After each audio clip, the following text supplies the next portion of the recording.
Vamos a ir, estamos aquí con Manolo dos Contos, con Suso Veterinario, moi boas tardes. Que tal, Manolo? Bueno. Mira para aquí para que che vexa a cara, senón non sabes se eres Manolo dos Contos. Bueno, vou meter que mirar para o teto. Si eres Sisi. Mira para aí. Mira para o teto, Está concentrado. É a primeira vez que muxes unha vaca, Manolo? Pois sí, teño agarrado os tetos, pero non salía nada. Agarrar os tetos para non ter que muxira tampouco entendo moi ben, Manolo. O igual, ao mellor non tiña leite. Pero a mí, por como me gustaba agarrar os tetos, eu agarramos aquí. Está sacando algo de leite, sí que está sale sacando. bastante pouco. Imos aproveitar que temos con nós o veterinario Suso García. Os imos falar de diferentes tipos de muxidura. Eu entendo que esta xa está en desuso, pero que tal o fai Manolo? Dalle traza, vese que xa non é a primeira vez que agarra unha teta, Non, Sí.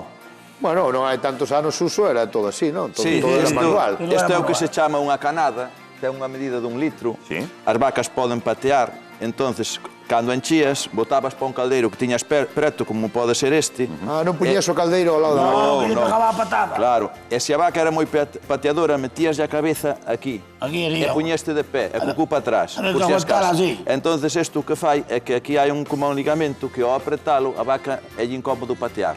É máis anticipa esta patada, porque xa notas na cabeza por presión cando te vai a soltar a patada. Pero ainda así, estando así ben xunguido contra a vaca é moi difícil que poida patear.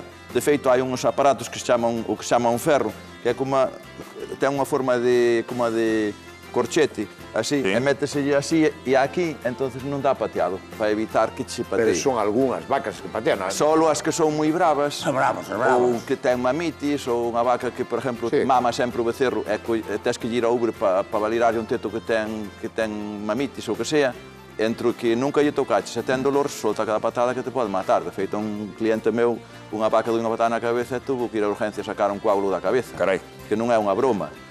Despois, o seguinte sistema de ordeño foi a cántara. Esta, non? Sí, vai acoplado a un motor. Sí, hai que enchelo, querendo almorzar, teres que enchelo. Isto leva o motor e vai aquí aos tetos e listo. Vai ás tetas, ten vacío, e máis ten o que se chama aquí un pulsador, que o que fai é que ordeña dúas tetas e as outras en descanso. Despois, a inversa. Non van as 4 ao mesmo tempo. Enchúfanse as 4 ao mesmo tempo, pero cando apreta, e as outras afloxa, non perde o vacío e afloxa, porque se estás apretando seguido o teto, non vas volver a muxir, tens que dilatar para que baixe outra vez o teto. Hoxe temos que falar dos diferentes tipos de muxiduras que hai, e tamén dos diferentes procesos, porque hai xente que o fai todo, digamos, dunha vez, no mesmo día, hai outra xente que reparte, temos que ver os pros e os contras, pero, Suso, temos unha nova esperanzadora, penso eu, que é que traballa... Espera. Que pasou? Manolo, o teléfono. Tes un móvil encendido? É unha urgencia, tes outra esperando para muxir, Tes un móvil encendido, Manolo? Sí. Pero non che avisaron de que non se podía ter o móvil encendido? A mí ninguén me dixo nada. A ver se está esperando a gente para muxir tamén. Vou sacalo. Pero colle, a ver que é. A ver se é unha urgencia. Seguro que alguén que te veu na televisión, que te veu de espalda. Quen é? Da empresa. Da empresa, claro. É da empresa. Este é a empresa, non é o jefe. Colgou, xa está. Ben, decía eu que hai unha nova que nos parece esperanzadora, que traballan para recuperar a produción leiteira da rubia galega. Ben é certo, Suso, que hai anos, non hai tanto tempo, a xente tiña as vacas un pouco para todo, non? Para leite, para carne. É para traballo. Na miña casa daban leite, criaban para carne e facían os traballos do campo, facían as tres cousas. E calefacción, que estaban debaixo do cuarto, e facían esterco para abonar. E daban leite, e non eran vacas leiteiras, eran vacas rubias. Sí, pero aquí seleccionouse en base á carne e perdeuse a capacidade leiteira, pero eu recordo de antiguamente, xa teño 100 anos, 101, había vacas rubias que chegaban a dar 25 litros ao día. Eu teño visto algunha, a ser pura, ser raza pura. E se houbéramos seleccionado un pouquiño máis a capacidade leiteira... 25 litros, porque as holandesas estas de leite canto dan de media? Andan 40, 45, pero o récord que vino eu na finca Santi da Asunción, 120 litros nun día. A 3 ordeños, Bueno, hoxe vino eu. 120 litros? 120 litros nun día a 3 ordeños, porque hai que nas moxe unha vez ao día, 2 veces ao día e 3 veces ao día. Hoxe temos que falar deses sistemas, os diferentes sistemas, cal pode dar maior rendemento, tome nota na casa, pero que estades falando agora do récord, hoxe imos falar coa vaca que probablemente teña o récord de produción de leite de toda Europa, Xa. Manolo, deixámolo... Colle, porque é o jefe. A ver, deixa a mí, colle o cheu. É empresa da vaca. Quita. Córtalle aí. Cólgalle. Cólgalle, como se colga isto, así? Deixamos a Manolo coa súa presa da vaca. Mete no caldeiro do leite e xa non che estorba. Tes unha tarde complicada, non sei che explicaron todo, pero vas ter que muxir a vaca, atender o teléfono e que tal se che dá cantar panxoliñas? Bueno, se cantas que canto eu, xa non hai que me aguante. Eu xa teño vivido do teto, así directo, así. Vivíase antes do teto. É lo. Bueno, vamos a ir por partes, que Manolo se está estresando un pouco. Raquel Atanas vai ter... Tú preguntaxelle si sabía cantar e el contestouche que vivía do teto. Pero bebe ou vive? No, do conto. Do conto. Entender do teto. Vale. Por exemplo, de muxidura. Vamos, muxir, veña. Hai diferentes xeitos... Queres muxir tú? Diferentes xeitos de muxir. Espectacular cando era nena, sí. O que pasa é que... Agora xa non teño técnica Agora ninguna. ninguén muxa a man. Alguén No, sí. Raquel, prova a ver. Alguén sí? Sí, eu, por exemplo, de vez en cando muxo a man. Cando me paro unha vaca e dá máis leite do que dá mamá do becerro, teño que muxir a man. É que dame as muñecas reventadas. Pois tes que darme algún consellinho Tens que agora muxir a favor de cámara, que é o máis Sí, difícil. mira. Sabes? A Mira, complicación é esa. hai varios métodos. O teu gustame que é sentada. Xa é unha postura Sí, boa. ¿no? Sí. Porque senón como normal é se sentado. fai? Mira, se a vaca é brava, vouche explicar. Se a vaca é brava... Esta parte hai que evitala. Isto sí que o aprendín de pequena. Meteslle a cabeza aquí contra a tal, enturraslle aquí e tiras do teto. Que pasa? Que ao empuxar aquí, a vaca non dá dado patada. E ti, como tes o cupo atrás, tampouco te pilla. Ese xa é o primeiro. Pero esta é mansiña, Esta é mansa, que porque esta xa de está, sempre. xa está aquí Roberto acariñando nela. Se tú estás de lado, muxise de lado da vaca, non? Ai, pero a pata cando ven... Eu vi unha patada... Pero a patada é para atrás. No. Fai un pouco de Mira, eu ángulo. dunha vez estaba allí pinchando unha vaca, unha inyección, vaca brava como o mundo, e vin a patada voando e arredei me chegou a patada á orella. Á orella. A orella. Pata de atrás? Sí, porque encurvouse e chegou a patada á orella. Carai. Gracias que me arredei.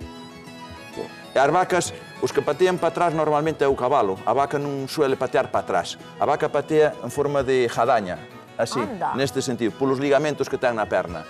Entonces Pois con de pleno, como che quera... Sí, por eso, si tes a cabeza aquí, ti sabes cando vai patear. O que sí é certo que din é que se existe un vínculo de algún xeito entre a persoa que muxe e o animal, ela deixase facer. De feito, hai casas nas que as vacas só se deixan muxir por unha ou dúas persoas en concreto. E as outras non lle baixan o leite. E as outras sí. non, efectivamente. Normalmente, Que non lle baixan o leite? Sí, normalmente o que se fai para acariñalas, vou darlle un pouco o pienso ao momento que estás muxindo. Empezaríamos como acariñando un Entonces, tes que pouquiño. acariñala, facerlle unhas frejas por aquí, frejas así un pouquiño, tal, para que así. vaya collendo o vínculo. Ese é o que se chama o masaje Sí. da Incluso ure. hai tempos, creo que os egipcios estimulaban sexualmente, incluso para que poidesen dar Non vou máis chegar a leite tanto, no tamén o momento. digo, teño un pero límite. é fácil de entender. Mira, nós cando, por exemplo, vamos a enseminar unha vaca para ver como son os flujos vaginales, metemos a mão por abaixo, pola vagina, eso produce unha descarga de oxitocina tremenda. Entón, a vaca, ainda que lle falten 2-3 horas para ser a hora de muxir, empeza a tirar o leite polos 4 tetos, porque a oxitocina, que está na glándula pituitaria, descarga, se vai ao torrente sanguíneo e fai que dé unha contracción da glándula do ubre. Eu viño facer eso, Exacto, o de meter a mão e botar. E despois, os egipcios o que facían con unha caña de bambú, metían a caña na vagina, soplaban, entonces dilataba a vagina e estimulaban. Eu vi nun documental da Dúas que... Os egipcios. Sí, que a día de hoxe os negros dunha tribu, non sei se... eran bastante negros de todo. Pois soplabanlle... Era en África, vamos. En África, soplabanlle na vulva a vaca e así estimulaban, así, a pelo.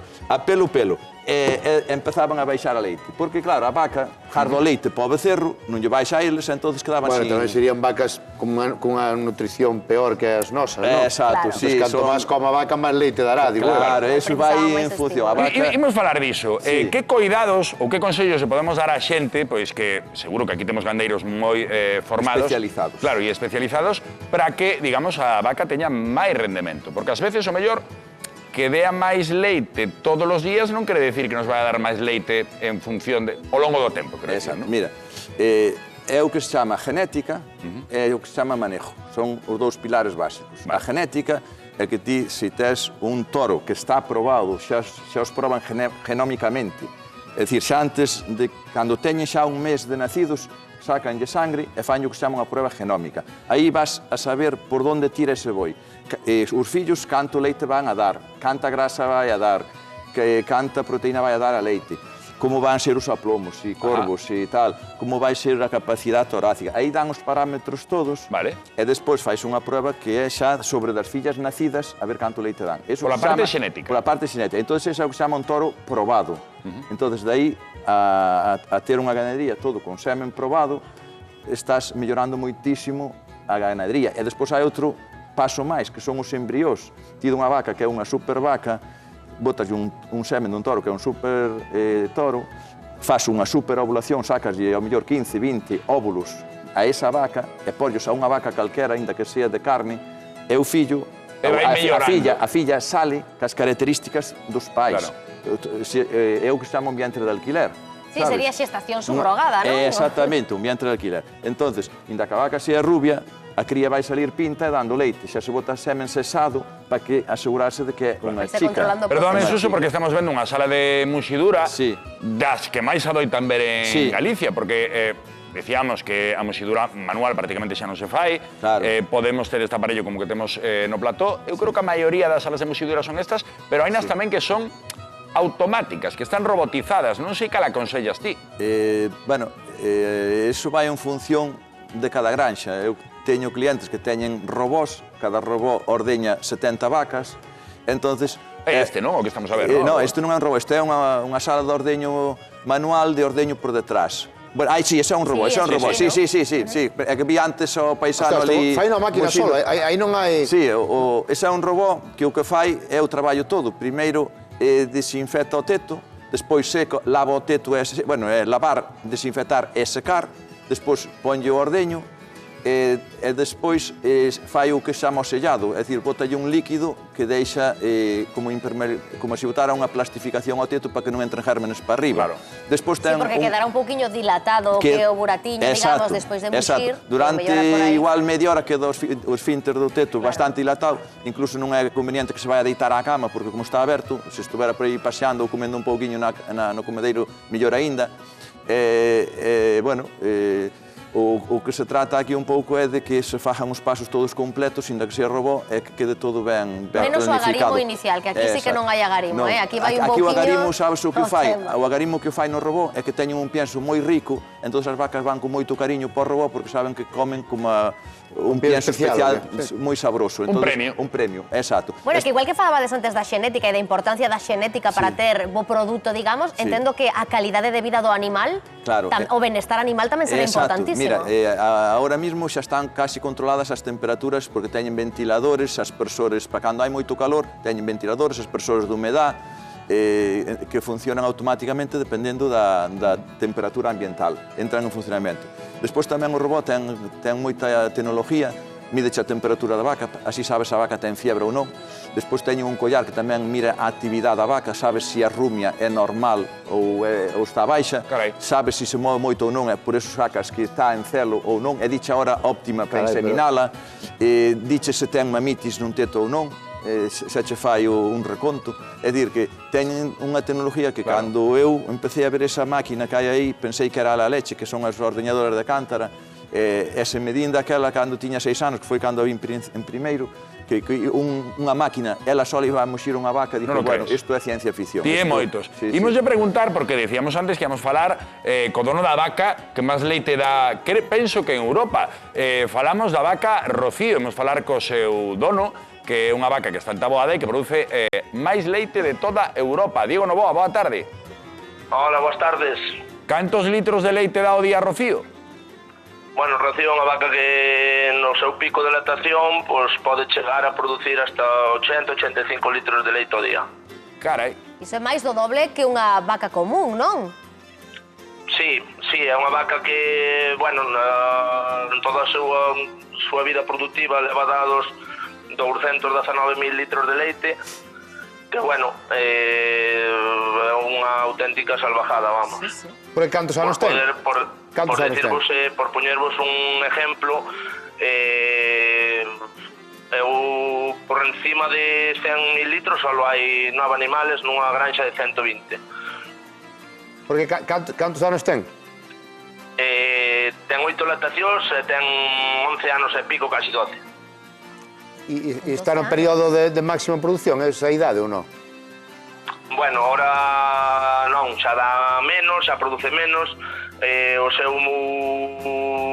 pico máximo debe ser en torno a 2 anos, no sexto parto así, que produciu en 305 días, que é o que lle chamamos unha lactación normalizada, pois produciu 23.000 litros, 23.000 kilos de leche. Aquí Suso dixonos que vira unha vez unha de 120 litros no día. Sí, na finca Asunción, que conocémola todos, que está en Sí, Touro. en Touro. Sí. Sí, eu vin unha, vamos, mirando por ordenador, que sí Un que... día, non? Un día, Sí. sí. Dixaxe en tres ordeños. En tres ordeños, nun día en 3 ordeños, sí. Claro, aí Claro, tamén despois- influye un pouco o ordeño como coincida, porque, sabes, se é o ordeño a primeira hora é máis a última hora do día, pois igual aumenta máis... Neste caso, claro. esta vaca temos ordeño robotizado, é unha vaca que se chega a ordeñar incluso hasta 6 veces nun mismo día, vamos. Xa, xa. Bueno, eso depois é unha vaca que se prolonga moito na súa lactación, prolóngase moitísimo no tempo. Isto sí que non entendo eu de varios ordeños, non? Sempre tiña na cabeza que as vacas ordeñábanse pola mañá, quitaban o leite que tiñan e hasta o día seguinte pola mañá, non? Por que de varios ordeños no día? Cal é a diferencia? A diferencia é que, claro, tú unha vez que tes o ordeño robotizado, tú marcarlle